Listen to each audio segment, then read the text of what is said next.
At the end of the 19th century, the American modern age had begun.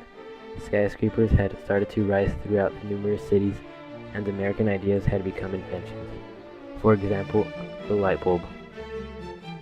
One of the great pioneers of the American modern era was Henry Ford. This is how he mobilized the future of the entire world.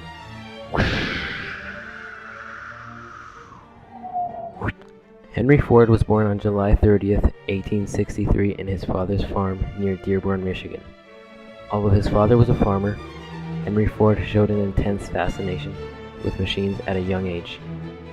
At the ages of 21 and 22, he attended business school at Detroit, and in 1888, at the age of 25, he married Clara Bryant.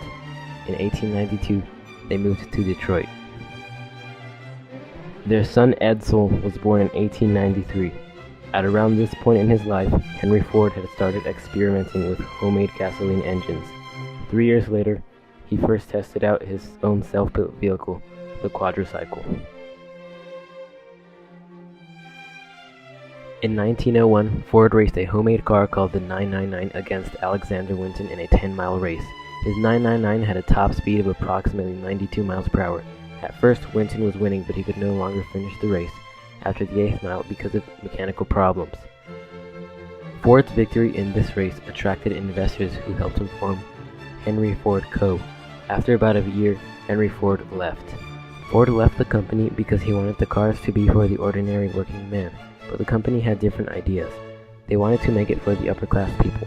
Ford left the company and it became Cadillac. On June 16, 1903, Ford Motor Co. was started.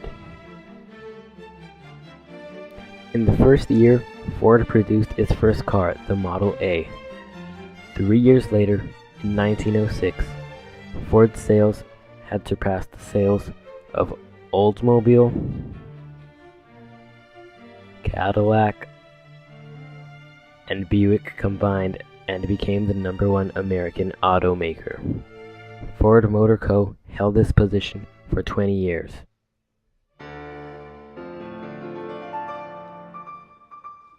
Two years later, in 1908, Ford manufactured its most famous car, the Model T. The Model T totally transformed the American way of life. Owning a car was no longer a luxury. The Model T was a sensible and affordable vehicle. There were also different styles the Model T came in, such as a touring car, a town car, a coupe, a roadster, and a runabout. The reason it was so cheap was because of Ford's use of the assembly line. After the year 1908, the world was on wheels. All thanks to our good friend, Henry Ford.